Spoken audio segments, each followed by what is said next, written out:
Hello student, this is नूतन चौहान। आज इस video में क्या करने वाले हैं, क्लास 10th का इकोनॉमिक्स का chapter 2 sectors of the Indian economy. ये चैप्टर बहुत इजी है, प्रैक्टिकल है और एक वीडियो में आपको आराम से समझ में आ जाएगा। इसके बाद आपको कोई कंफ्यूजन नहीं होगी। करें शुरू आज की क्लास को। देखो, sectors of economic activities chapter का पहला टॉपिक है।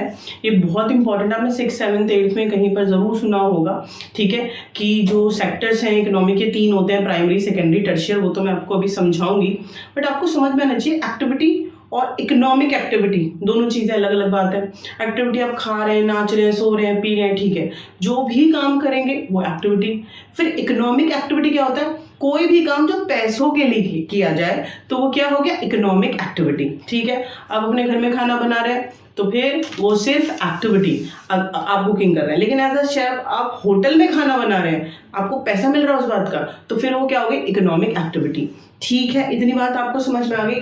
अब हमें समझना है कि जो इकोनॉमिक एक्टिविटी है, जिन सेक्टर से हमको पैसा मिल रहा है, वो 3 भागों में बटी हुई है। ठीक है, यानी आप जो जो काम कर रहे हैं, जो जो एक्टिविटी आप कर रहे हैं, उससे क्या हो रहा है, आपको पैसा मिल रहा है। लेकिन आपकी एक्टिविटीज को 3 भागों में बांट दिया है, 3 सेक्टर्स में बांट दिया है। देखें, कुछ लोग प्राइमरी सेक्टर में काम करते हैं, कुछ लोग सेकेंडरी सेक्टर में काम करते हैं, ठीक है, और कुछ लोग टर्शियर सेक्टर में काम करते हैं। तीनों को आपको समझना है।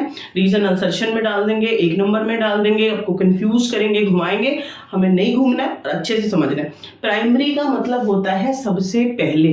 तो प्राइमरी सेक्टर में क्या, कौन सी एक्टिविटी आएंगी, प्राइमरी सेक्टर में रॉ मटेरियल प्रोड्यूस होता है कहीं पर भी, चाहे वो फिशरी इंडस्ट्री है, ठीक है, तो जो मछली उत्पादन है, बाद में मेडिसिन बन जाएगी तो मैन्युफैक्चर में जाएगा, वो मैं आपको समझा दूंगी। लेकिन सबसे पहले जो मछली है, ठीक है, वो कच्चा हो गया सबसे पहले, तो वो रॉ मटेरियल। गेहूं चावल आप लैंड पे उगा रहे हैं एज एग्रीकल्चरिस्ट, तो फिर ये रॉ मटेरियल है। गेहूं से बाद में आप बिस्किट बनाए, आप कुछ भी बनाए, ठीक है, वो अलग चीज है। लेकिन जब वो कच्चा पैदा हो रहा है तो फिर वो क्या हो गया, रॉ मटेरियल है और प्राइमरी सेक्टर में का। तो वट एवर प्रोड्यूस, ठीक है, रॉ मटेरियल, वो सारा कहाँ चला जाएगा, प्राइमरी सेक्टर में। इतनी बात आप लोगों को समझ में आ गई कि raw material produce in primary sector. जैसे वो कह रहे हैं agriculture, fishing, mining and the forestry. जंगल है, माइनिंग, आप जमीन से कुछ खोदते हैं, मिनरल्स को, पेट्रोल है या अदर मिनरल्स हैं, लेकिन वो आप डायरेक्ट यूज नहीं करते हैं, उन्हें रिफाइन करते हैं, ठीक है, और उसके बाद वो यूज में आते हैं, उन्हें मॉडिफाई करते हैं। इतनी बात आपको समझ में आ गई कि किसी भी फील्ड में रॉ मटेरियल प्रोड्यूस होगा तो वो कहाँ चला जाएगा, प्राइमरी सेक्टर में। ठीक, आगे चलते हैं। सेकेंडरी सेक्टर में क्या होता है, raw material after processing in factory, manufacture, ठीक है, in different goods, this is be known as secondary sector. यानी फैक्ट्रीज में, इंडस्ट्रीज में जो रॉ मटेरियल होता है उसे प्रोसेस करके, उसको मॉडिफाई करके बहुत सारी चीज़ें बना दी जाती हैं, तो ये हो गया सेकेंडरी सेक्टर। और सेकेंडरी सेक्टर को हम क्या कहते हैं, मैन्युफैक्चर सेक्टर भी कहते हैं। इतनी बात आपको समझ में आ गई। देखो जरा, also known as the industrial sector, it involve the processing of raw material into finished good। भाई रॉ मटेरियल गेहूं उठा लिया, ठीक है, और हमने शुगर केन उठा लिया, और फैक्ट्री में शुगर केन से क्या बनाया, हमने शुगर बनाया, ठीक है, और जो हमारा गेहूं है फैक्ट्री में, उससे क्या करा, उसको मशीन के थ्रू, प्रोसेसिंग के थ्रू पीस के उसका क्या कर दिया, आटा बना दिया। तो आटा ले लिया हमने, शुगर ले लिया हमने, और उसके बाद घी ले लिया, सबको मिक्स करा, क्या बन गया, बिस्किट बन गया। तो पूरी प्रोसेसिंग हुई ना, रॉ मटेरियल की प्रोसेसिंग इंडस्ट्रीज में, फैक्ट्रीज में होती है, और उसको फिनिश्ड गुड बना दिया जाता है, एज अ कस्टमर आप उसको यूज करते हैं। ठीक है, तो दोनों सेक्टर में इतनी सी बात है कि रॉ मटेरियल आपको सीधा मिल रहा है कहीं से तो प्राइमरी सेक्टर में जाएगा। जैसे एग्रीकल्चर से रिलेटेड चीज़ है, फिशिंग है, या फिर फॉरेस्ट्री है, माइनिंग है, ठीक है। और अगर रॉ मटेरियल को प्रोसेस कर दिया जाए इंडस्ट्री में और उसका फाइनल गुड बना दिया जाए जिसे आप यूज कर रहे हैं, तो वो क्या हो गया, सेकेंडरी सेक्टर। ठीक है, ये दोनों बात आपको समझ में आ गई होगी, बहुत सिंपल सा है। आगे चलते हैं। Tertiary sector is very very important. ठीक है। अगर प्राइमरी और सेकेंडरी सेक्टर ना हो तो टर्शियरी सेक्टर की ज़रूरत नहीं पड़ेगी। प्राइमरी सेक्टर गेहूं, गन्ना, ठीक है, मान लो गन्ना उत्तर प्रदेश में पैदा हुआ, हाँ, किसी गांव में बहुत अच्छी मात्रा में पैदा हो रहा है और उसको आपको फैक्ट्री तक लेके आना है, तो इतना सारा गन्ना सर पे तो रख के लाओगे नहीं, क्विंटल्स में है, ठीक है। उसको क्या करना है, आपको ट्रांसपोर्ट चाहिए होगा, ट्रैक्टर के थ्रू, ट्रॉली के थ्रू, ट्रक्स के थ्रू आप उसको फैक्ट्री तक लेकर आएंगे तो ट्रांसपोर्ट चाहिए। उसके बाद कम्युनिकेशन चाहिए होता है कि फैक्ट्री ओनर और जो किसान है वो आपस में कम्युनिकेट कर रहे हैं टेलीफोन के थ्रू। आजकल तो बहुत ज़्यादा टेक्नोलॉजी फास्ट है, ठीक है, कि भाई हमें इतना चाहिए और हम आपको इतना पैसा दे देंगे, तो कम्युनिकेशन होना चाहिए फास्ट। ये नहीं है एक बार फैक्ट्री ओनर गाँव तक जा रहा है, वो वहाँ तक आ रहे हैं हिसाब किताब के लिए, तो टाइम बहुत चला जाएगा, तो कम्युनिकेशन भी चाहिए। प्लस क्या चाहिए, बैंकिंग, पैसों के लिए कि जो फैक्ट्री ओनर है उनके घर तक पैसे देने जाएगा, टाइम लगेगा, ये लेने आ रहे हैं बार बार, तो बैंक में डायरेक्ट ट्रांसफर हो जाए कि भाई हमने आपका गन्ना ले लिया, ये आपका पैसा वो बैंक में ट्रांसफर हो गया। तो बैंक एक सर्विस है, कम्युनिकेशन एक सर्विस है, ट्रांसपोर्ट एक सर्विस है, IT सेक्टर एक सर्विस है, ठीक है, सर्विस है। ये सारी सर्विसेज क्या करती हैं, क्या ज़रूरत है, ये प्राइमरी और जो मैन्युफैक्चर सेकेंडरी सेक्टर है उसको सपोर्ट करती हैं। इतनी बात आप लोगों को समझ में आ गई, वेरी वेरी सिंपल। प्राइमरी और जो सेकेंडरी सेक्टर है उसको सपोर्ट करता है सर्विस सेक्टर, ठीक है। इन service sector, in tertiary sector, so many services produce and these services support primary and secondary sector. इतनी बात समझ में आ गई। कैसे सर्विसेज हैं देखो जरा, एजुकेशन है, बैंकिंग है, ठीक है, जस्ट 1 सेकेंड, बैंकिंग है, एजुकेशन है, हेल्थ केयर है, टूरिज्म है, और उसके अलावा आप कम्युनिकेशन बोल सकते हैं, ट्रांसपोर्ट बोल सकते हैं, तो ये सब टर्शियरी सेक्टर में जाते हैं। It is also known as service sector, इसको सर्विस सेक्टर भी कहते हैं। इतनी बात आपको समझ में आ गई। अब जो मोस्ट इंपॉर्टेंट बात है, ये अपने 9th में भी पढ़ लिया था, अपने 8th में भी पढ़ लिया था, economical activity divide into 3 parts, ठीक है, अकॉर्डिंग टू वर्क। आप तीनों में ही पैसे कमा रहे हैं, लेकिन तीनों सेक्टर अलग अलग हैं। एक में रॉ मटेरियल प्रोड्यूस होता है, एक में प्रोसेसिंग के बाद फिनिश गुड प्रोड्यूस हो रहे हैं फैक्ट्री में, और एक है सर्विस सेक्टर जिसमें सर्विसेज हैं, ठीक है, और वो प्राइमरी और सेकेंडरी सेक्टर को सपोर्ट करता है। अब सुनो, तीनों एक दूसरे से इंटरकनेक्टेड हैं। 3 नंबर 2 नंबर में आपसे पूछ लेंगे, एक्सप्लेनेशन आपको हर जगह पे मिल जाएगी, यहाँ पर भी है, मैं नोट्स को शेयर कर दूंगी। फिलहाल आपको ये वर्ड इंटरकनेक्टेड आपको याद रखना है। क्या तीनों सेक्टर्स इंटरकनेक्टेड हैं, इंटरडिपेंड हैं? हाँ हैं, तीनों सेक्टर एक दूसरे के साथ इंटरकनेक्टेड हैं। देखो अगर सेकेंडरी सेक्टर, ठीक है, देखो एग्रीकल्चर अगर डाउन हो जाए तो साथ में ले डूबेगा सेकेंडरी सेक्टर को। कैसे ले डूबेगा, ठीक है, सेकेंडरी का क्या है, फैक्ट्री है, फैक्ट्री में रॉ मटेरियल जब पहुंचेगा, ठीक है, रॉ मटेरियल मान लो गन्ना है, ठीक है, और गन्ने की पैदावार बंद हो जाए तो जो शुगर की फैक्ट्री है सेकेंडरी सेक्टर में वो अपने आप फ्लॉप हो जाएगी। जब तक रॉ मटेरियल पहुंचेगा नहीं तो प्रोसेसिंग कैसे होगी और शुगर बनेगी कैसे? आई बात समझ में? और इसी तरीके से जो प्राइमरी सेक्टर है वो मैन्युफैक्चर सेक्टर पे डिपेंड करता है। देखो प्राइमरी सेक्टर में जैसे गेहूं, गन्ना, किसी भी जो खेती की है उसको आपको, ठीक है, प्लांट्स को ग्रो करने के लिए क्या चाहिए होता है, फर्टिलाइजर चाहिए, आपको पेस्टिसाइड्स चाहिए, ठीक है, आपको HYB शीट्स चाहिए, आपको और ट्रैक्टर चाहिए, ठीक है, ये सारी चीज़ें खेती में इस्तेमाल होती हैं, ट्यूबवेल चाहिए। अब ये सब तो बनता है फैक्ट्री में, है ना। अगर सेकेंडरी सेक्टर का प्रोडक्शन डाउन हो जाए तो प्राइमरी पे असर पड़ जाएगा। और सेम हेयर क्या होता है कि ये दोनों सेक्टर्स को सपोर्ट कर रहा होता है सर्विस सेक्टर। अगर सर्विस सेक्टर सर्विस ना दे, ठीक है, ट्रांसपोर्ट की फैसिलिटी ना दे, कम्युनिकेशन की ना दे, बैंकिंग का ना दे, तब इनका जो प्रोडक्शन है वो होता तो रहेगा लेकिन वो दूसरे शहरों तक जहाँ पे जाना है, जो फैसिलिटी सर्विस सेक्टर दे रहा था वो हो नहीं रहा, तो उसको पहुंचाना कंज्यूमर तक, ट्रेडर्स को एक्सपोर्ट इंपोर्ट करना मुश्किल हो जाएगा। बात समझ में आ गई? तो तीनों सेक्टर एक दूसरे से इंटरकनेक्टेड हैं। बात समझ में आ गई? अगर एक सेक्टर का प्रोडक्शन डाउन होगा तो दूसरे पे असर जरूर पड़ेगा। देखो जरा क्या लिखा हुआ है, these sectors are and the growth of one sector often depend on the performance of the others. एक दूसरा जो पहला सेक्टर है वो दूसरे के परफॉर्मेंस पे निर्भर करता है. For example, decline the agriculture output can effect the manufacture sector. अगर एग्रीकल्चर रॉ मटेरियल है, डाउन होगा प्रोडक्शन, डिक्लाइन होगा तो मैन्युफैक्चर पे तो असर पड़ेगा, क्योंकि फैक्ट्री में तो रॉ मटेरियल आएगा तभी तो प्रोसेसिंग होगी, which relies on a raw material from the primary sector. Similarly, the downturn in the manufacturing sector can affect the service sector. अगर फैक्ट्री में प्रोडक्शन डाउन हो जाए तो फिर सर्विस सेक्टर की जरूरत नहीं पड़ेगी. फैक्ट्री में जो इतने सारे कपड़े बन रहे हैं, इतने सारी और चीज़ें बन रही हैं, गाड़ियाँ बन रही हैं, ना बने तो एक्सपोर्ट इंपोर्ट के लिए जो सर्विस सेक्टर बना हो वो फ्लॉप हो जाएगा. बात समझ में आ गई? तो तीनों एक दूसरे से इंटरकनेक्टेड हैं. आपसे पूछा जाए प्रूफ करने के लिए स्टेटमेंट को, आप बनाकर आराम से लिख सकते हैं. क्लियर? सिंपल सी बात थी. आगे चलते हैं. बहुत इंपॉर्टेंट वर्ड है. अब चलते हैं कंपेयरिंग द 3 सेक्टर्स. ठीक है, आपके देश की इकोनॉमी डेवलपमेंट पूरा तीनों सेक्टर के प्रोडक्शन पर निर्भर करता है.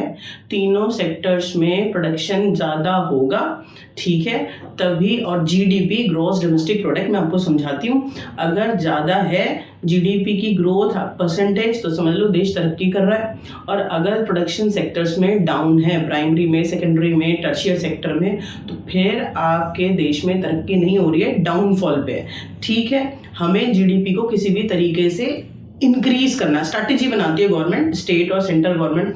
देखो बात को समझो, तीनों सेक्टर में पैसा हो रहा है. प्राइमरी सेक्टर में खेतों में लोग लगे हुए हैं, माइनिंग में, फॉरेस्ट्री में. फिर सेकेंडरी में फैक्ट्रीज में लोग लगे हुए हैं, ठीक है. और जो सर्विस सेक्टर है उसमें क्या है कि चाहे लोग बैंकिंग में लगे हुए हैं, चाहे वो ट्रांसपोर्ट में है, चाहे वो कम्युनिकेशन में है, चाहे वो एज अ टीचर हैं, एज अ डॉक्टर हैं, ये भी सर्विस सेक्टर के अंदर आती हैं सारी सर्विसेज.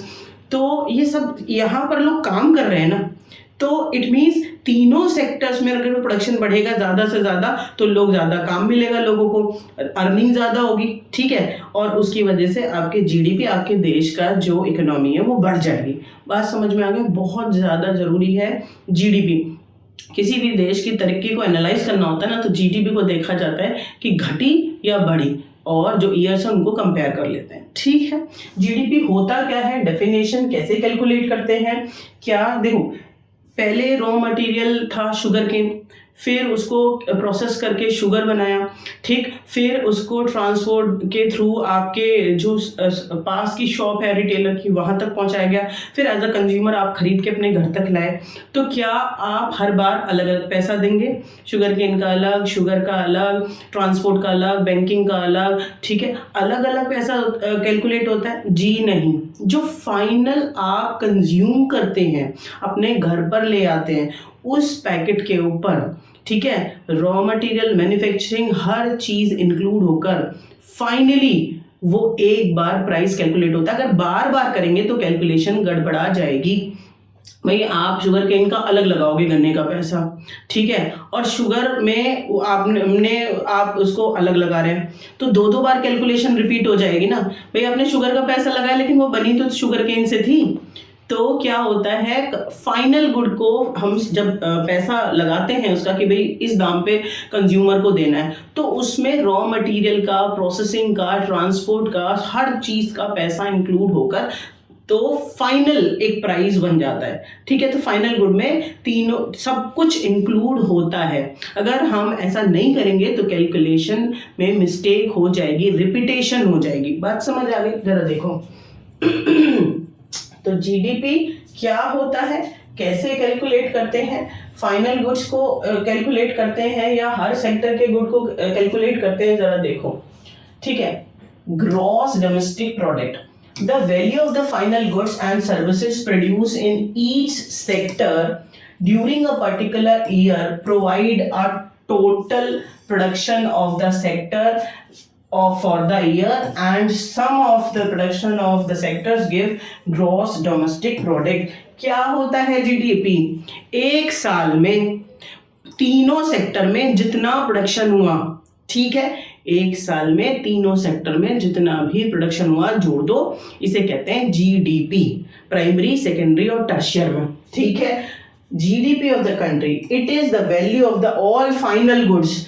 प्लीज जीडीपी में फाइनल गुड्स की वैल्यू आती है, फाइनल गुड्स की, and services produce with in the country during the particular year. एक साल में तीनों सेक्टर में जितना प्रोडक्शन हुआ उसका total sum gross domestic product होता है, लेकिन फाइनल गुड्स को जोड़ा जाता है, फाइनल को, नहीं तो कंफ्यूजन हो जाएगी कैलकुलेशन में। एक बार शुगर का प्राइस लगा दोगे, एक बार शुगर केन का लगा दोगे, अरे शुगर केन से ही तो बना था, तो रिपीटेशन होगी, मिस्टेक हो जाएगी। तो जितनी भी फाइनल गुड्स बनती हैं तीनों सेक्टर्स की मिलाकर और सर्विसेज, उनको जोड़कर एक साल में जितना प्रोडक्शन हुआ वो होता है GDP, gross domestic product. Hopefully you understand. Please अगर ये कंफ्यूज करते हैं, घुमाते हैं कि जो ग्रॉस डोमेस्टिक प्रोडक्ट है, ठीक है, एक साल में आप सारे जो सेक्टर्स हैं उनके प्रोडक्शन को जोड़कर निकाल रहे हैं, तो क्या एक जो गुड है आप हर चीज की वैल्यू को काउंट करेंगे या फाइनल गुड्स की? कान खोल के सुनो, फाइनल गुड जो तैयार होती है। भाई आप कपड़ा जो पहन रहे हैं उसमें धागा भी है, ठीक है, उसमें रुई भी है, रॉ मटेरियल, उसकी प्रोसेसिंग भी हुई थी फैक्ट्री में, वो ट्रांसपोर्ट के थ्रू मार्केट तक आया था, आपने शॉप से खरीदा, तो उसमें वो फाइनल गुड है। तो फाइनल गुड में सारी चीजों की पैसे कैलकुलेट हो जाते हैं। बात समझ में आ गई आपको? ये ध्यान रखना, पूछा जाए तो किसकी कैलकुलेशन होती है जीडीपी में? फाइनल गुड्स की। आगे चलो, growing importance of tertiary sector, 3 number का क्वेश्चन है, बहुत बहुत बहुत इंपॉर्टेंट है। प्राइमरी सेक्टर भी है, टर्शियर सेक्टर भी है और सेकेंडरी सेक्टर भी है। कह रहे हैं लगातार ग्रोइंग, बढ़ती जा रही है टर्शियर सेक्टर की इंपॉर्टेंस। क्यों? वी टॉक अबाउट, ठीक है, अर्लियर टाइम पीरियड, तो सबसे इंपॉर्टेंट सेक्टर क्या था? सबसे इंपॉर्टेंट सेक्टर था primary sector. Most of the people engage in agriculture sector, खेतों में काम करते थे, सबसे पुराना टाइम आपको बता रही हूँ। फिर धीरे धीरे क्या हुआ? प्रोडक्शन बढ़ने लगा प्राइमरी सेक्टर में, ठीक है, और जब प्रोडक्शन बढ़ने लगा तो ट्रेडर कम्युनिटी डेवलप हुई, वो बेचना खरीदना शुरू हुआ, ठीक है, और रॉ मटेरियल की प्रोसेसिंग शुरू हुई फैक्ट्री में। तो मैं ये नहीं कह रही कि प्राइमरी सेक्टर के लोगों ने काम छोड़ दिया, नहीं, प्राइमरी से जो जॉब शिफ्ट होने लगा वो हुआ सेकेंडरी सेक्टर में, ठीक है, कि भाई फैक्ट्रियां शहरों में बनने लगी, आपने हिस्ट्री में पढ़ ही लिया है, तो लोग माइग्रेट होने लगे गांव से शहरों में और फैक्ट्रीज में काम करने लगे, क्योंकि सेकेंडरी सेक्टर में जॉब आने लगा, ठीक है। तो सबसे पहले प्राइमरी, उसके बाद सेकेंडरी। बट अभी के जो 100 साल हैं बुक में साफ लिखा हुआ है, रीसेंट 100 ईयर आप देखेंगे तो जो सर्विस सेक्टर है, ठीक है, इसमें सबसे ज़्यादा जॉब जनरेट हो रही हैं। आईटी सेक्टर है, मल्टीनेशनल कंपनीज हैं, एजुकेशन में है, डॉक्टर, टीचर, रिसर्चर्स, ठीक है, और आप देखो ट्रांसपोर्ट है, बैंकिंग है, कम्युनिकेशन में है। आईटी सेक्टर तो पूरा हब बना हुआ है, सारे ज़्यादातर बच्चे कंप्यूटर में इंटरेस्टेड हैं और जॉब भी ज़्यादा है। बात समझ में आ गई आपको? सर्विस सेक्टर में जॉब बहुत ज़्यादा है। रीसेंट 100 ईयर्स के डाटा को कैलकुलेट करेंगे तो क्या हो रहा है, लोग कहाँ ज़्यादा फैसिलिटी हो गया। सीधी सी बात है कि जहाँ पर लोगों को ज़्यादा पैसा मिलेगा वो तीनों सेक्टर की चॉइस होती है। आप बच्चे, आपको अपनी मर्जी है कि आपको खेती बाड़ी करनी है, आपको फैक्ट्री में मजदूर का काम करना है, प्रोडक्शन में लगना है, या आपको सर्विस सेक्टर में आना है, ठीक है, आपको बैंक में मैनेजर बनना है, आपको रिसर्चर बनना है, डॉक्टर बनना है, टीचर, ये सब सर्विस सेक्टर में चले गए। तो आपकी तीनों में पैसा है, देखोगे कहाँ, जहाँ पे ज़्यादा जॉब है वहाँ भागोगे ना। तो सबसे पहले प्राइमरी सेक्टर में लोग एंगेज रहते थे, धीरे धीरे शिफ्ट, ठीक है, कहाँ हुए? सेकेंडरी सेक्टर की। दोनों में अभी भी नौकरियां हैं, लेकिन जो सबसे ज़्यादा जॉब जनरेट हो रही है वो हो रही है टर्शियर सेक्टर में, सर्विस सेक्टर में। तो इसीलिए इसकी इंपॉर्टेंस बढ़ती जा रही है। मेन बात आपको समझ में आ गई। अब इस बात को आप पॉइंट्स में समझो, आपको आराम से आ जाएगा। बहुत ही इंपॉर्टेंट क्वेश्चन, बहुत इंपॉर्टेंट क्वेश्चन। देखो, in any country several services such as hospital, education institution, post, telegraph services, police station, courts, village administration office, municipal corporation, defense, transport, bank, insurance company etc are required। ठीक है, यानी किसी भी देश में service sector की जरूरत है। बैंक नहीं चाहिए पैसे रखने के लिए, घर में चोर ले जाएंगे, ठीक है, ट्रांसपोर्ट नहीं चाहिए चीज़ों को एक जगह से दूसरी जगह पे ले जाने के लिए, टेलीग्राफ नहीं चाहिए कम्युनिकेशन बातचीत करने के लिए, ठीक है, कोर्ट्स नहीं चाहिए आपको, एडमिनिस्ट्रेशन नहीं चाहिए आपको, डिफेंस नहीं चाहिए। एक चीज़ बता दो जो नहीं चाहिए, this all services include in tertiary sector. तो किसी भी देश की तरक्की में सर्विस सेक्टर भैया चाहिए, रिक्वायरमेंट है। ठीक है, नई रिक्वायरमेंट होती तो इसे हटा देते, इसलिए इसकी इंपॉर्टेंस बढ़ती जा रही है। The development of the agriculture and the industry, development of the service sector such as transport, trade, storage, भैया जितना ज़्यादा प्राइमरी सेक्टर में प्रोडक्शन बढ़ता जा रहा है मानोगे, ठीक है, सेकेंडरी सेक्टर में भी प्रोडक्शन बहुत बढ़ रहा है। क्यों? डिमांड बहुत ज़्यादा है, पॉपुलेशन बहुत ज़्यादा है। तो दोनों सेक्टर में जब प्रोडक्शन बढ़ रहा है, प्राइमरी में भी और सेकेंडरी में भी, तो सर्विस सेक्टर तो चाहिए ही, वो सपोर्ट करेगा। जो गेहूं खेत में पड़ा हुआ है, जो कॉटन खेत में गुजरात में पड़ा है, दिल्ली तक लाना है, और या किसी अहमदाबाद की फैक्ट्री में उसकी प्रोसेसिंग होनी है, कपड़ा बनना है, तो क्या सर पे ले जाओगे इतना, है ना? तो ट्रांसपोर्ट चाहिए, पैसे के लिए बैंकिंग चाहिए, ठीक है, प्रोटेक्शन के लिए पुलिस चाहिए, तो ये सारा चीज़ें तो सर्विस सेक्टर है। तो जितना प्राइमरी और सेकेंडरी सेक्टर में प्रोडक्शन बढ़ेगा, डेवलपमेंट होगा, सर्विस सेक्टर की जो ग्रोथ है वो बढ़ेगी या घटेगी? बढ़ेगी। बात समझ में आ गई? Hopefully you understand, it's very very simple why we require service sector. चलो आगे देखते हैं, और इसके क्या पॉइंट है? बहुत सिंपल से पॉइंट है। As the income level rise, certain sections of the people start demanding many more services, eating out, tourism, shopping, private hospital, ठीक है, प्रोफेशनल ट्रेनिंग एक्सेट्रा। देखो, प्राइमरी सेकेंडरी सेक्टर में प्रोडक्शन बढ़ रहा है, सर्विस सेक्टर में support के लिए जॉब बहुत बढ़ रही है, ठीक है, जितना लोगों पे पैसा आ रहा है उनकी डिमांड बढ़ती जा रही है, ठीक है। कैसे? कि भाई होटल चाहिए, ये भी सर्विस सेक्टर में आता है, आराम से खाना खा के आ जाएंगे, घर में बनाने की ज़रूरत नहीं है, ठीक है, पैसा है, ठीक है, जॉब अगर आप 25 दिन कर रहे हैं, 28 दिन कर रहे हैं, घूमने के लिए टूरिज्म प्लेसेस आपको चाहिए, ठीक है, तो टूरिज्म है, होटल है, this all are include in service sector, ठीक है। और भी ज़्यादा ये क्या हो रहा है? एक्सपेंड हो रहा है, लोग डिमांड करते जा रहे हैं, बढ़ाते जा रहे हैं, ठीक है। जितना पैसा होगा सर्विस सेक्टर और ज़्यादा बढ़ेगा, लोगों की और डिमांड बढ़ेगी, फैसिलिटीज़ ज़्यादा चाहिए होती हैं, ठीक है, प्राइवेट स्कूल, प्राइवेट हॉस्पिटल्स, ये सब डिमांड है कि भाई हम पे पैसा है, हम तो ज़्यादा अच्छी फैसिलिटीज़ में रहेंगे, तो वो सब सर्विस सेक्टर में जाती हैं। Over the past decade, or certain new services such as those based on the information and communication technology have become important and essential. अभी अगर हम कुछ सालों की बात करें, डेकेड सिर्फ 10 सालों की, ठीक है, आप ड्यूरिंग एपिडेमिक आप याद करो कोरोना में, ठीक है, आपको छोड़ो प्राइमरी सेकेंडरी टर्शियर अभी नहीं, लेकिन अभी ये बात को समझो कि इमीडिएट घर से लेकर और ऑफिस तक काम करने वाले हर किसी को क्या टेक्नोलॉजी की जरूरत पड़ी थी या नहीं पड़ी थी?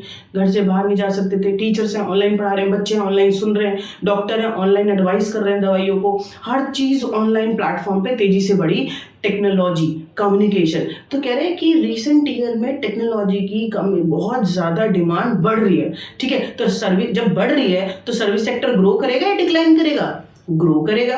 बात समझ में आ गई कि अभी आप बाजार जाओ, 4 चक्कर लगा के आओ, 2 किलोमीटर घूमो, 2 घंटे में शॉपिंग करके सब्जी की लेकर आए, अभी ऑनलाइन ब्लिंकिट से आप उसको मंगा लोगे, तो टेक्नोलॉजी के थ्रू जल्दी से काम आपका हो गया। बात समझ में आ गई, आपका टाइम सेव हो गया। सो टेक्नोलॉजी की डिमांड बढ़ रही है, लोगों को फैसिलिटीज और चाहिए, प्राइवेट हॉस्पिटल, प्राइवेट, ठीक है, टूरिज्म घूमने के लिए, होटल खाने के लिए, तो ये सब सर्विस सेक्टर में आते हैं, इसलिए सर्विस सेक्टर ग्रो कर रहा है। और जितना प्राइमरी और सेकेंडरी सेक्टर ग्रो करेगा उतना ही टर्शियर सेक्टर और तेजी से ग्रो करेगा, क्योंकि अच्छा प्राइमरी सेक्टर में ज़्यादा गेहूँ चावल गन्ना हो रहा है, इसके लिए ट्रांसपोर्ट चाहिए और ज़्यादा, जितना ज़्यादा फैक्ट्रीज में चीज़ें बनेगी उनके लिए ट्रांसपोर्ट चाहिए और सारी सर्विस सेक्टर चाहिए। बात समझ में आ गई? तो हमें सर्विस सेक्टर की हर तरीके से रिक्वायरमेंट है, बड़ा सेक्टर है और बहुत इंपॉर्टेंट सेक्टर है टुडे, ठीक है।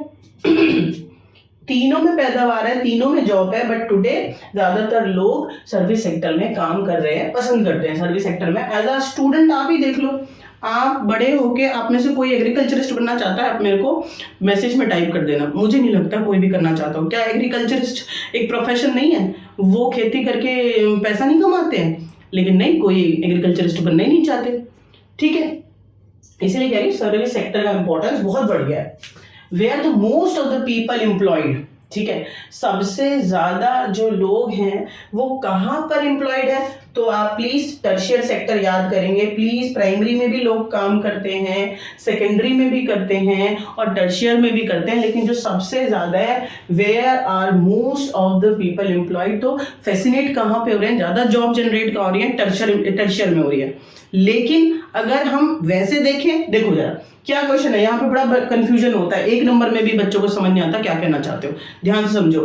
Where the most of the people employed, ठीक है, ज्यादा जॉब कहां पर है, सोचो ध्यान से, सर्विस सेक्टर में है, ठीक है, पैसा भी है वहां पर ज्यादा, लेकिन बात को समझो कि जो ज्यादातर लोग एजुकेटेड नहीं है आज भी, वो कहां पर है, एग्रीकल्चर प्राइमरी सेक्टर में ही लगे हुए हैं, और ये एक प्रॉब्लम बन जाती है।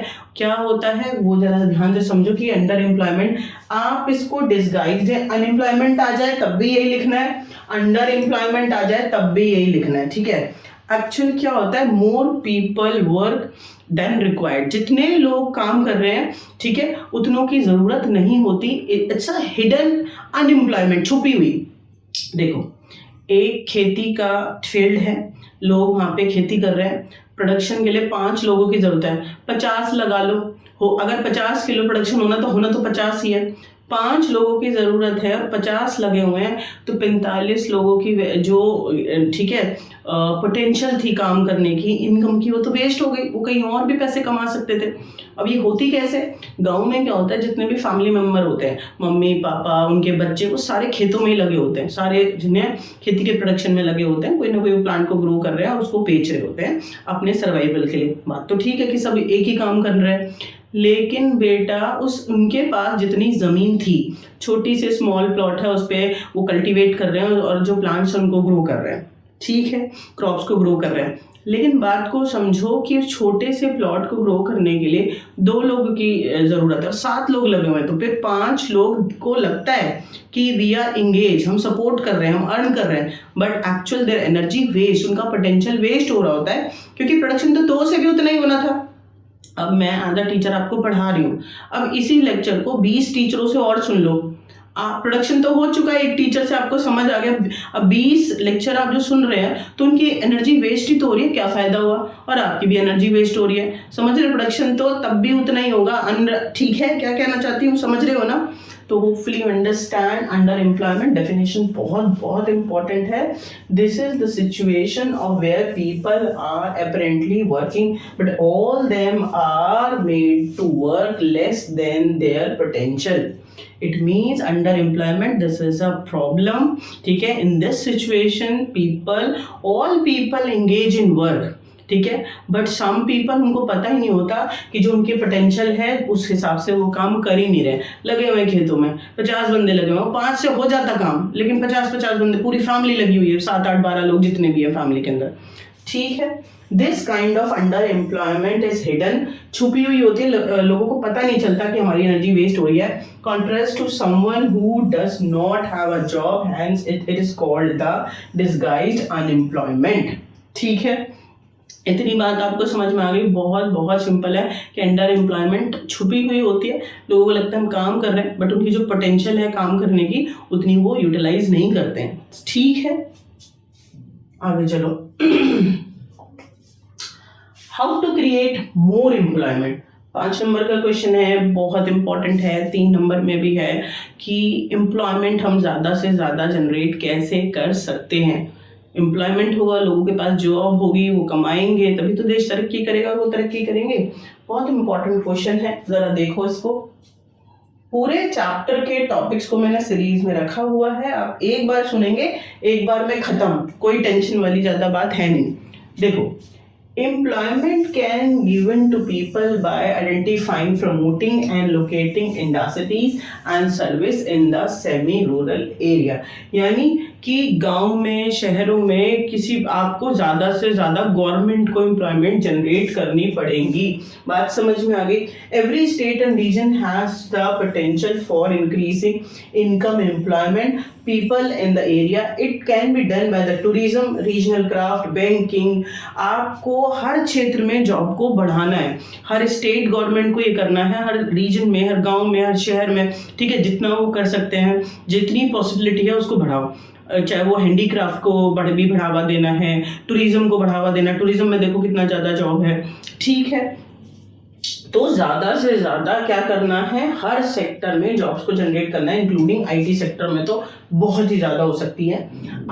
Study connected by the planning commission known as Niti Aayog estimate that nearly 20 lakhs job can be created in the education sector alone. Education sector अपने आप में बहुत बड़ा हब है।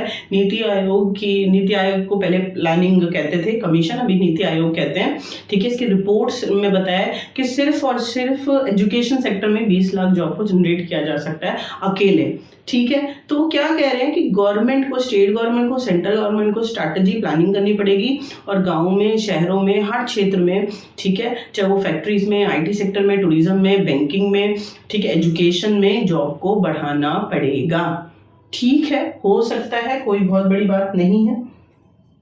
फिलहाल तो बड़ी बनी हुई है कि बहुत सारे एजुकेटेड लोग भी जॉब नहीं ढूंढ पाते हैं, तो चैलेंज तो है, इसीलिए ये क्वेश्चन यहाँ पर बहुत इंपॉर्टेंट है, ठीक है। अब आप ये क्वेश्चन देखो, Mahatma Gandhi national rural employment guarantee act, ये पॉइंट भी आप लिख सकते हैं किसमें, कि हाउ टू क्रिएट जॉब्स, ये जॉब को कैसे क्रिएट कर सकते हैं। तो ये गवर्नमेंट ने प्लानिंग की हुई है अनपढ़ लोगों के लिए, गांव के लोगों के लिए, ठीक है, कि भाई वो आईटी सेक्टर में तो नहीं जा पा रहे हैं, एजुकेटेड तो है नहीं, वो डॉक्टर तो बन नहीं सक रहे, इंजीनियर नहीं बन सकते हैं, तो क्या करें, तो गांव के लोगों के में जॉब जनरेट करने के लिए एक और बहुत पॉइंट है, अलग से भी 3 नंबर 2 नंबर में आ जाएगा, बहुत बहुत इंपॉर्टेंट है, Mahatma Gandhi national rural employment guarantee act 2005, इसको मनरेगा भी कहते हैं और नरेगा भी कहते हैं। आप महात्मा गांधी को हटा देंगे तो national rural employment guarantee act हो जाएगा, ठीक है, कोई दिक्कत वाली बात नहीं है। अब आप समझो, जो नरेगा है, दिस इज द प्लानिंग, ठीक है, launch by central government, state government की नहीं है, सेंट्रल गवर्नमेंट ने 2005 में इसको लागू करा, ठीक है। जरा देखो कि सेंट्रल गवर्नमेंट ने 2005 में Mahatma Gandhi national rural employment act, ठीक है, इसको पास किया और कहाँ किया, 625 डिस्ट्रिक्ट्स पे करा। कितने डिस्ट्रिक्ट पर, 625 डिस्ट्रिक्ट्स पर इंडिया में अलग अलग जिलों में इसको लागू कर दिया। और इसमें क्या किया गया कि जो गांव है इन डिस्ट्रिक्ट में, इन 625 डिस्ट्रिक्ट में जो भी गांव आते हैं उन्हें गवर्नमेंट ने इस एक्ट को इम्प्लीमेंट कर दिया और गांव के लोगों को बोला कि भाई 100 डेज का काम हम आपको गारंटी देते हैं अंडर, ठीक है, राइट टू वर्क, ठीक है, इसके अंडर हम आपको बोल रहे हैं कि आपको काम मिलेगा 100 दिन का, यानी सड़कों का काम, कंस्ट्रक्शन का काम, कोई बिल्डिंग बन रही है, आप लोगों को कोई ना कोई काम हम देंगे 100 दिन का। और अगर काम गवर्नमेंट नहीं दे पाई तो क्या करेंगे, देखो जरा क्या लिखा हुआ है, अलाउंसेस टू द पीपल, जो अगर या तो 100 दिन का काम देंगे और फिर काम करवा के पैसे देंगे, और अगर गवर्नमेंट काम नहीं दे पाई तो 100 दिन का उन्हें भत्ता देंगे कि 365 दिन होते हैं, 100 दिन की कमाई तो हम आपको देंगे ही। तो गवर्नमेंट वेस्ट तो करेंगे, द बेटर थिंग इज सड़कें बनवाओ उनसे, पानी या खेतों में कोई जो भी काम है गवर्नमेंट का, ठीक है, तो वो उनसे सफाई का जो भी है तो वो काम उन्हें देंगे और इन्हें पैसे देंगे। और अगर काम नहीं दे पाए तो फिर उसके बदले में पैसे तो 100 दिन के देंगे कि भाई 100 दिन की जिम्मेदारी हमारी है, आपको 100 दिन के लिए काम तो नहीं ढूंढना, ठीक है। बहुत ही इम्पॉर्टेंट है ये Mahatma Gandhi national rural employment guarantee act 2005, और सेंट्रल गवर्नमेंट ने लागू करा, गांव के लोगों के लिए करा, ठीक है, जॉब जनरेट करने के लिए करा। इतनी बात आपको समझ में आ गया, 625 डिस्ट्रिक्ट पर इसको लागू किया गया। मुझे नहीं लगता आप कभी भूलेंगे, गांव में, शहर में मत कर देना इसको लागू। चलो division of the sectors as organised and unorganised sector, भैया छोटी सी बात है, ठीक है, पीडीएफ में आपको शेयर कर दूंगी, आप टेलीग्राम का मेरा लिंक है वहाँ से आप इसको पढ़ लेना। बहुत बहुत सिंपल है कि जो सेक्टर्स हैं इकोनॉमी के हिसाब से 3 भागों में, ठीक है, प्राइमरी, सेकेंडरी और टर्शियर आ गया। और उसके बाद वो कह रहे हैं सेक्टर्स का फर्दर डिवीजन होता है ऑर्गेनाइज्ड एंड अनऑर्गेनाइज्ड सेक्टर। जब आप जॉब में जाएंगे तो आप रिकॉग्नाइज करेंगे या तो आप ऑर्गेनाइज सेक्टर में काम कर रहे होंगे या अनऑर्गेनाइज्ड। क्या होता है दोनों में डिफरेंस, पेपर में आ जाता है 3 नंबर में, बहुत बहुत इंपॉर्टेंट है, ठीक है। द पर्टिकुलर सेक्टर और services rule and regulation control, that particular sector rule and regulation control by government, ठीक है, दैट सेक्टर भी नोन एज ऑर्गेनाइज सेक्टर। जिस सेक्टर के ठीक है, चाहे वो फैक्ट्री है या जो भी लैंड है जहां पर गवर्नमेंट के रूल एंड रेगुलेशन इंप्लीमेंट होते हैं, गवर्नमेंट उस सेक्टर के प्रोडक्शन को कंट्रोल करती है, तो वो हुआ ऑर्गेनाइज सेक्टर। वहां पे जो लोग काम करेंगे उनको पेंशन भी मिल रही है, उनको पीएफ, ठीक है, उनको मेडिकल लीव भी मिल रही है, मतलब बहुत फैसिलिटीज में, और जॉब सिक्योर्ड होती है। बात समझ में आगे जरा देखो। This sector compromises enterprises that registered and regulated by government. Government जिस सेक्टर को प्रोडक्शन को कंट्रोल करती है, ठीक है, this businesses maintain detail records their operations, pay taxes and comply with the labour law. यानी ऑर्गेनाइज सेक्टर में जो लोग काम कर रहे हैं, ठीक है, वो उनके इनकम टैक्स का, हर चीज का, लेबर लॉज का ध्यान रखा जाता है। ये नहीं कि उनसे 10-10, 12-12 घंटे काम करा लिए, नहीं, जितने वर्किंग आवर लिमिटेड है उतने ही वो काम करेंगे।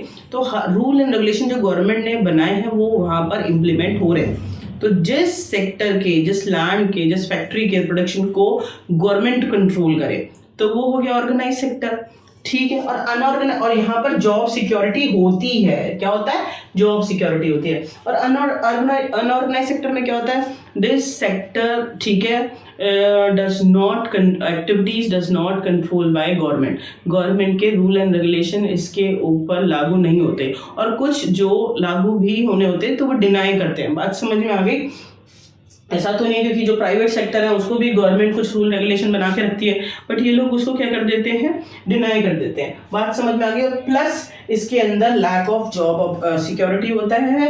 कभी भी अनऑर्गेनाइज सेक्टर में अगर आप काम कर रहे हैं, ठीक है, तो फिर आपको कभी भी जॉब से निकाला जा सकता है, नहीं। और जो ऑर्गेनाइज सेक्टर है वहाँ पे क्योंकि गवर्नमेंट कंट्रोल्ड है, तो ये नहीं है कि आप आज लग गए और कल आपको निकाल देंगे, नहीं। वहाँ जॉब सिक्योरिटी होती है, कोई नहीं निकाल रहा, आप आराम से काम करोगे रिटायरमेंट तक, ठीक है। और सोशल सिक्योरिटीज बेनिफिट भी होते हैं, कहाँ पर? ऑर्गेनाइज सेक्टर में। और यहाँ पर नहीं होते ना। यहाँ पर आपको मेडिकल लीव मिल रही है, या ना आपको जो मैटरनिटी लीव होती है, या बच्चों को पढ़ाने के लिए लीव होती है, सब आपको ऑर्गेनाइज सेक्टर में फैसिलिटीज मिलेंगे, ठीक है। आपको अनऑर्गेनाइज सेक्टर में जॉब की सिक्योरिटी नहीं होती, गवर्नमेंट इसको कंट्रोल नहीं करती, इसके प्रोडक्शन को रूल रेगुलेशन लागू नहीं होते।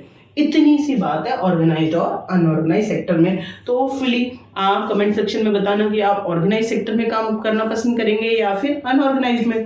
ऑफ कोर्स ऑर्गेनाइज में, क्योंकि जॉब सिक्योरिटी है, गवर्नमेंट कंट्रोल है, रूल एंड रेगुलेशन से चलती है। How to protect workers in the unorganised sector. भाई मैंने आपको ये बताया कि जो वर्कर्स होते हैं, ठीक है, ऑर्गेनाइज सेक्टर में भी करते हैं काम और अनऑर्गेनाइज सेक्टर में भी काम करते हैं। तो ऑर्गेनाइज वाले तो प्रोटेक्टेड है, गवर्नमेंट उनको ध्यान रख रही है। अनऑर्गेनाइज को कैसे प्रोटेक्ट करें? दीज आर सम पॉइंट, हम इसको डिस्कस करते हैं, बहुत इंपॉर्टेंट है। क्योंकि ज़्यादा जॉब कहाँ पर है? गवर्नमेंट जॉब सुना है ज़्यादा होती है, नहीं ना। तो ज़्यादातर लोग 90% कहाँ पे काम कर रहे हैं? वो अनऑर्गेनाइज सेक्टर में कर रहे हैं। तो कर रहे हैं तो थोड़ा सा तो सुरक्षा होनी चाहिए ना। तो how we protect unorganised sector employment और एम्प्लॉयज, जरा देखो। In the rural area, the unorganized sector mostly comprises landless agriculture laborers, small and marginal farmer and artisan. ये तो आप मानोगे कि कुछ लोग खेतों में या तो थोड़ी सी ज़मीन होती है उनमें काम कर रहे होते हैं, और या उनके पास ज़मीन ही नहीं होती, दूसरों के खेतों पे काम कर रहे होते हैं, ठीक है। तो these farmer need to be support through the adequate facilities for timely deliver of seeds, agriculture inputs, credit, storage facility, marketing and output। तो ये एक ही पॉइंट है, आप एक साथ प्लीज इसको कनेक्ट कर लेना। क्या कह रहे हैं कि अगर गांव की बात करूं, जो इन लोगों के पास थोड़ी ज़मीन है या ज़मीन नहीं है, दूसरों की ज़मीन पे खेती कर रहे हैं, या थोड़ी सी ज़मीन है, गरीब किसान है, तो उनको बीज खरीदने हैं, उनको, ठीक है, खेती से रिलेटेड फर्टिलाइज़र लेना है, पेस्टिसाइड्स लेना है, कुछ भी है, कोई लोन लेना है खेती करने के लिए, तो गवर्नमेंट को फैसिलिटी देनी पड़ेगी गवर्नमेंट को, तभी वो अपने क्षेत्र में तरक्की कर पाएंगे। बात समझ में आ गई आपको? तो गाँव वालों के लिए तो गवर्नमेंट को ये फैसिलिटी देनी पड़ेगी। अब शहरों की देख लो। In the urban area, the unorganized sector comprises many workers in the small scale industry. Casual workers in the construction, trade, transport, etc. Those who work as a street vendors, ठीक है, head loads workers, garment makers, rag pickers, such people need fix minimum wages and job security. नहीं, आप 2-4 नाम ले लेना। Construction worker जो building बनाते हैं और अपने सर पे ईंटों को ढो रहे हैं और ये सब काम कर रहे हैं, ठीक है, लगे हुए हैं बिल्डिंग कंस्ट्रक्शन में। दूसरा सिवरेज का काम कर रहे हैं, स्ट्रीट वेंडर्स हैं, आपने आसपास देखें, छोटा काम करते हैं, थोड़ा पैसा कमाते हैं। तो गवर्नमेंट को इनके लिए मिनिमम वेजेस, ठीक है, ध्यान रखना पड़ेगा कि ये कम से कम इतना तो कमाए। ऐसा लॉ फिक्स कर दिया जाए कि भाई वो अपनी रोजमर्रा की जिंदगी में परेशान ना हो। लग्जीरियस तो नहीं जी सकते, लेकिन गवर्नमेंट क्या करे, मिनिमम वेजेस सेट कर दे इन वर्कर्स के लिए। तो गांव में जो छोटे किसान हैं कि वो खेती आराम से कर पाए, वो हो गया उनके लिए जॉब, खेती। तो जो भी उन्हें चाहिए, फर्टिलाइजर, पेस्टिसाइड्स, वो सारी, ठीक है, सीड्स, तो गवर्नमेंट ध्यान रखे कि उनको टाइम पर ये सारी चीज़ें अवेलेबल हो जाए गांव में। और शहर में कौन कर रहा है छोटे छोटे काम, स्ट्रीट वेंडर्स हैं या फिर कंस्ट्रक्शन वर्कर्स हैं। तो भाई ये जो इतना मेहनत का काम कर रहे हैं, इनके मिनिमम वेजेस ना फिक्स कर दिए जाएं, तभी ये सारे लोग गांव में, शहरों में, अनऑर्गेनाइज सेक्टर में, तो गवर्नमेंट इनका ध्यान रखे। समझ में आ गया आपको? Hopefully you understand. बहुत सिंपल सी चीज़ है, गवर्नमेंट को करना पड़ेगा। ठीक है, आगे चलते हैं। Government can provide cheap and affordable services like education, health, food and these for this workers. जो भी लोग अनऑर्गेनाइज सेक्टर में काम करते हैं, ठीक है, जॉब सिक्योरिटी नहीं थी, कोई पीएफ नहीं मिलने वाला, प्रोविडेंट फंड नहीं है, उनको कोई पेंशन नहीं मिलने वाली है, तो रोज़मर्रा में वो काम कर रहे हैं और कमा रहे हैं और कम कमा रहे हैं, तो वो बहुत अच्छी ना हेल्थ केयर फैसिलिटी नहीं ले सकते, बीमार हो जाए तो गवर्नमेंट को ध्यान रखना चाहिए कि इनको कम दाम पे इनको खाना, इनकी मेडिकल फैसिलिटी प्रोवाइड कराई जाए। एजुकेशन, सरकारी स्कूल खोल दो तो ये सस्ते दाम पर इनके बच्चे भी पढ़ सकें। बात समझ में आ गई? तो गवर्नमेंट को ये फैसिलिटी, फूड, एजुकेशन और ये सब देना पड़ेगा इनको, हेल्थ फैसिलिटी। अब आ जाओ, the small scale industry across the nation need the government support producing raw material and the marketing of output. जितनी स्मॉल स्केल इंडस्ट्री हैं, गवर्नमेंट को उनको सपोर्ट करना चाहिए। जब वो ग्रो करेंगी तो जॉब जनरेट होंगी, ज़्यादा से ज़्यादा लोगों को मिलेंगी। बात समझ में आई? और जो अच्छे से लोग वहाँ पे काम करेंगे, पैसे मिलेंगे, तो अनऑर्गेनाइज सेक्टर में वो ठीक रहेंगे। बात समझ, ये नहीं है कि जो स्मॉल स्केल इंडस्ट्री है उनको ध्यान ना रखा जाए, तो उसकी वजह से क्या होगा कि जब वहाँ जो काम कर रहे हैं उनको कम पैसे मिलेंगे, उनको टॉर्चर करेंगे, है ना। तो होपफुली यू अंडरस्टैंड मैं क्या कहना चाहती हूँ। जो स्मॉल स्केल इंडस्ट्रीज हैं वो हर जगह पर गवर्नमेंट को सपोर्ट उनको करना चाहिए। आगे चलो, the government can make new laws which can provide provision of overtime, paid leave due to sickness etcetera. यानी गवर्नमेंट को कानून बनाने चाहिए अनऑर्गेनाइज सेक्टर के लिए भी। ऑर्गेनाइज सेक्टर तो फिक्स ही है, गवर्नमेंट जैसा करेगी वैसे ही होगा लागू, वैसे ही फॉलो करेंगे। कह रहे हैं कि अनऑर्गेनाइज सेक्टर में चाहे टीचर्स हैं या जो भी है, ठीक है, फैक्ट्री वर्कर्स हैं, और कहीं पर भी अगर कोई अनऑर्गेनाइज सेक्टर में काम कर रहा है छोटा छोटा, तो गवर्नमेंट को ध्यान रखना चाहिए कि उनको भी फैसिलिटीज़ मिलें। कुछ ऐसे नियम बनाने चाहिए जैसे कि, ठीक है, कि भाई अगर वो ओवर टाइम कर रहे हैं तो पैसा मिले, पेड लीव, अगर छुट्टी है उनकी बच रही है तो उनको पैसे मिलने चाहिए, ठीक है, leave due to the sickness, अगर बीमार हो गए तो मेडिकल लीव मिलनी चाहिए। सारी फैसिलिटीज़ भी अनऑर्गेनाइज सेक्टर में होनी चाहिए, और गवर्नमेंट ध्यान दे रही है। अभी नए नए रूल बन रहे हैं तो थोड़ी थोड़ी फैसिलिटी आती जा रही है, बट अगर कंपेयर करेंगे तो जो ऑर्गेनाइज सेक्टर है वो बहुत ज़्यादा जॉब सिक्योर्ड है, और अनऑर्गेनाइज सेक्टर में लोग ज़्यादा काम करते हैं, ठीक है, ज़्यादा है वहाँ पर जॉब, लेकिन जॉब सिक्योरिटी नहीं है, फैसिलिटी, सोशल बेनिफिट्स नहीं है वहाँ पर। तो गवर्नमेंट को ये सारी चीज़ों का ध्यान रखना पड़ेगा, तब वो प्रोटेक्ट हो सकते हैं। 5 नंबर का क्वेश्चन है, बहुत इंपॉर्टेंट है, आ जाता है।